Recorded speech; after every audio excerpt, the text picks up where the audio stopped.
Kaika Gautami. The fifth Princess Dama was born into a wealthy family in Gautama Buddha's time. Unfortunately, when she was still a child, her family lost all their wealth, and she spent her childhood and young adulthood in poverty. She was mostly undernourished and consequently was in skin and bones. People called her Kaika Gautami, meaning skinny Gautami. There was also another family in their city that had lost its wealth due to their kusala kama, good fortune, running out. But after she married into that family, wealth and fortune returned and she was doted upon by the family as a restorer of good luck. But fate took a terrible turn when her healthy infant son died suddenly. Devastated and out of her mind, she went to Buddha to bring her baby back to life. Buddha knew that she was a being who had accumulated Dhamma wisdom that was ripe enough to attain arhatship. Through Buddha's compassionate counseling, she was able to discern the three marks of existence: anicca, impermanence; dukkha, suffering, conflict; unsatisfactoriness, unsubstantiality, emptiness; and anatta, no permanent self. After practicing the Noble Eightfold Path, she attained arhatship. She was conferred the title of Supreme among Bhikkhunis in the practice of asceticism, a title she had prayed for and prophesied by Kassapa Buddha. Dhamma Dina. The sixth princess was Sudama. After her existence as a pious princess, she went through many existences along the samsara, in which she never failed to practice dana, generosity, sila, virtue, and bhavana, meditative practices. Dhamma Dina. The sixth princess was Sudama. After her existence as a pious princess, she went through many existences along the samsara, in which she never failed to practice dana, generosity, sila, virtue, and bhavana, meditative practices. Finally, she was born into a wealthy and prominent family in Rajir, capital of the Magda Empire. She was named Dhamma Dina, and when she was of age, married an equally wealthy man named Vesak, who, like her, belonged to the highest echelon of Rajir society.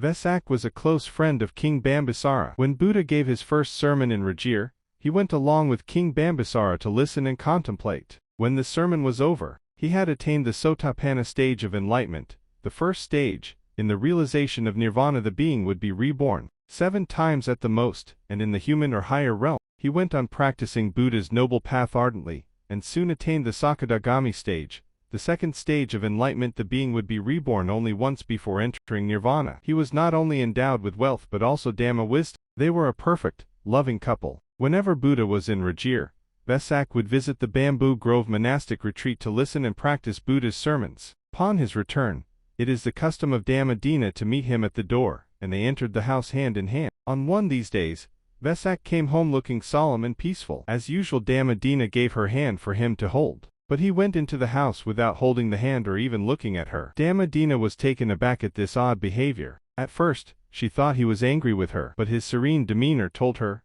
otherwise. What she did not realize was that Vesak had attained Anagami, the third stage of consciousness. Beings who have attained Anagami stage of enlightenment are reborn only once, before passing into nirvana. They will never return to the world of sensual experiences, and will spend the last existence in Pure Land, abode of the Brahmas. They are also called non-returner. For Vesak, marital bliss, wealth and luxury had become things he could easily renounce. That evening he told his wife in a calm and gentle voice that he was no longer interested in their worldly possessions, and would hand over everything to her, and that he would spend the remaining years of his life in Dhamma pursuits. If she wished to marry another man, she may do so. It was her choice. Dhamma Dina thought deeply. He has a happily married life, immense wealth, privilege and prestige. Yet, he does not feel complacent, but keeps seeking the Dhamma towards liberation that Buddha taught. It seems that he has awakened to the Dhamma, because he is planning to relinquish everything that are near and dear to him. She imagined herself that, if she had the same opportunity to seek Dhamma like he did, she could also be awakened just like him. After much consideration, she said to Vesak, "My dear husband, I will tell you my choices. First, I am not picking up and keeping the trash that you have discarded. Second, is that I have resolved to pursue Buddha's Dhamma and strive towards liberation. Third, is that I am leaving this household and join the Bhikkhuni order." When Vesak heard of his wife's decision to become a bhikkhuni, he was not a bit flustered. In fact, he was so delighted that he went hurriedly to King Bimbisara to break the good news. The king was also so delighted that he arranged an entourage of ladies-in-waiting, soldiers, bodyguards, servants, musicians and artists, to accompany her to the Bamboo Grove monastic retreat.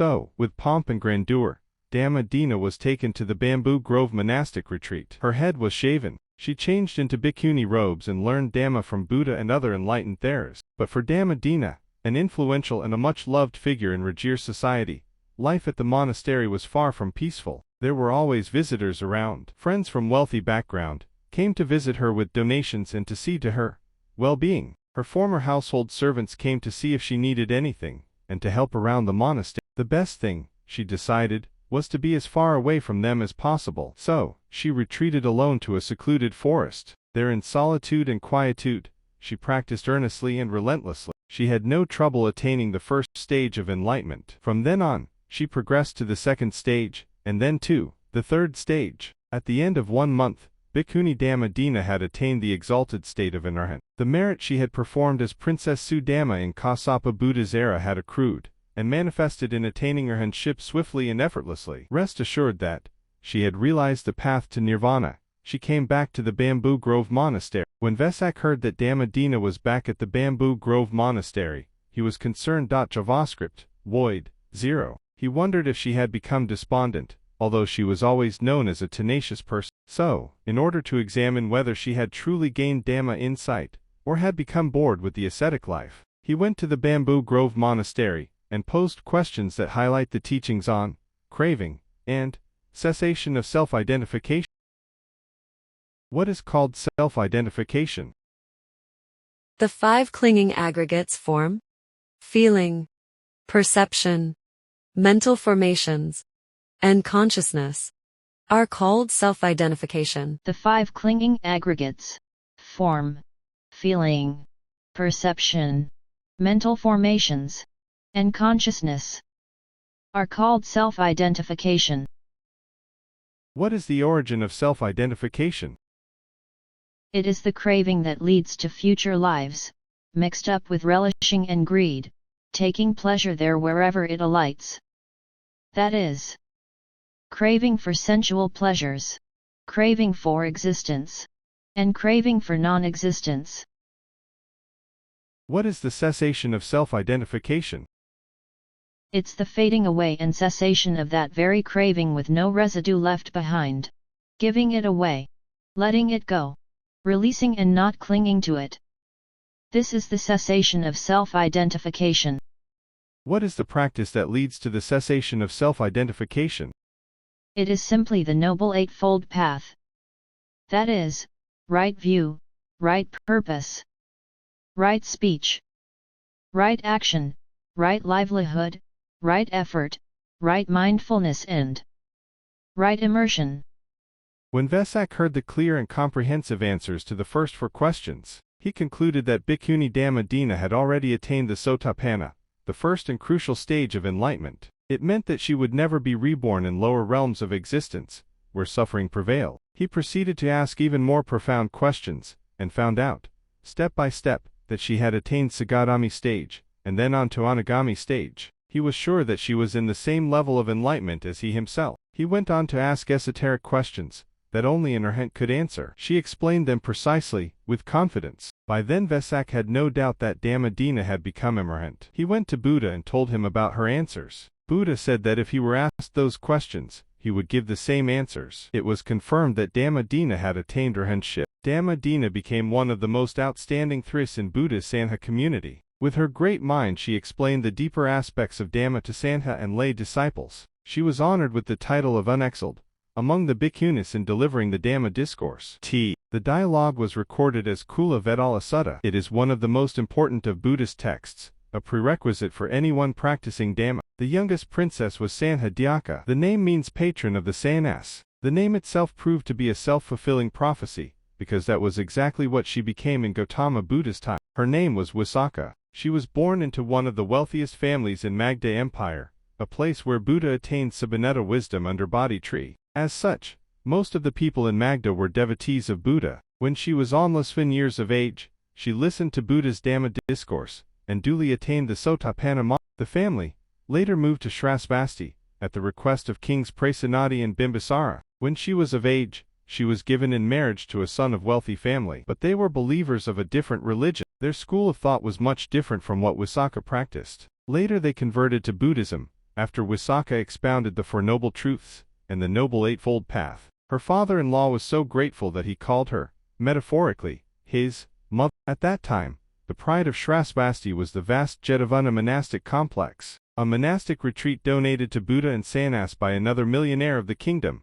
Anandapinaika. Buddha spent most of the Lenten seasons in Jetavana, and it was a place where bhikkhus and bhikkhunis resided and practiced Dhamma. As a consequence, it was always crowded with devotees, who came to listen to the sermons, and non-devotees, who came to admire the grand buildings and beautifully landscaped grounds. Furthermore, the number of sannyas were increasing day by day. Wisaka realized that another big monastery for Buddhist monks had become a necessity, and made plans to donate one. For her wedding, her father gifted her a cloak made of gold and studded with precious gems. She planned to auction off the cloak, in order to raise funds for the building of another monastic complex. But there were no buyers, for the reasons that only a person of Wisaka's constitution could bear the weight of the cloak, and only a person of Wisaka's financial standing could afford it. So she bought it herself. With the money from the sale of the cloak, she built a monastery and named it Pabaran Monastery. She donated the monastery to the Buddha and Sannyas. Lord Buddha accepted the monastery and resided there alternatively with the Jetavana monastery during rainy retreats. At some point in time,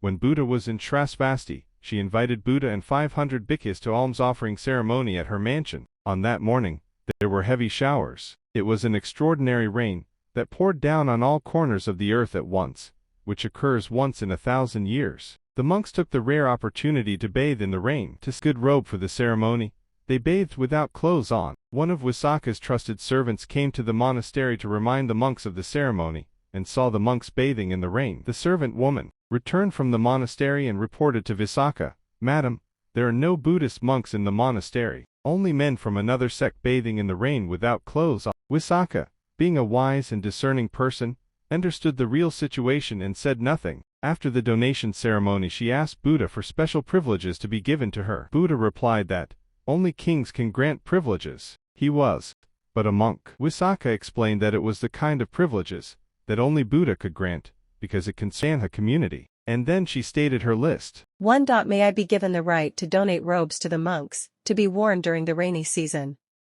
2. May I have the right to donate meals to visiting monks who had traveled far to come to the monastery, and are already too tired to go out for alms round? 3. May I have the right to donate alms to monks who are going to travel to other places? They might be passing through places where there are no people to donate alms. Then they can sustain themselves with dried long-lasting provisions. 4. May I have the right to donate suitable diet for monks who are infirm and bedridden? 5. May I have the right to donate meals for those monks who are giving care to the infirmed monks and cannot go for alms round? 6. May I have the right to donate medicines for the sick and elderly? 7. May I have the right to donate rice porridge meal to monks who have gastric health issues? 8. May I have the right to donate bathing robes for bhikkhunis, female monks?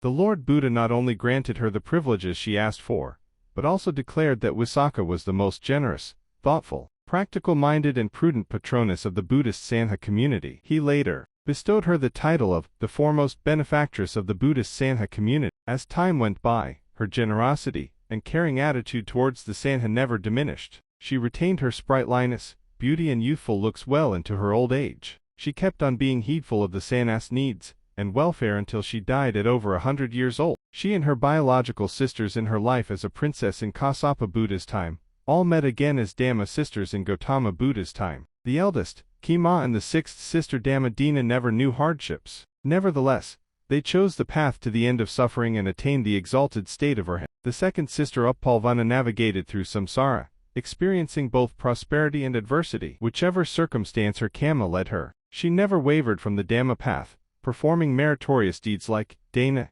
generosity, sila, virtue, and bhavana, meditative practice. In her final birth she became an arhat, awarded the title of the foremost among bhikkhunis in Iti powers. The three middle sisters were Padakara, Kaika Gotimi and Bada Kundala Kathi. They turned tragedy into Dhamma wisdom and attained arhatship. The youngest, Wisaka, did not become an arhat, although she attained and upheld the Sotapanna stage of enlightenment since she was 7 years old. Taking charge of a prosperous family, a huge business empire and constantly caring about the sannyas' welfare, left her with little time for vigorous vipassana practice. She was reborn in the Naimanariti heaven. There, she continues her Dhamma practice. She would later be reborn in higher, exalted realms until she passes into Nibbana. End of Part 2 of 7 Glorious Princesses.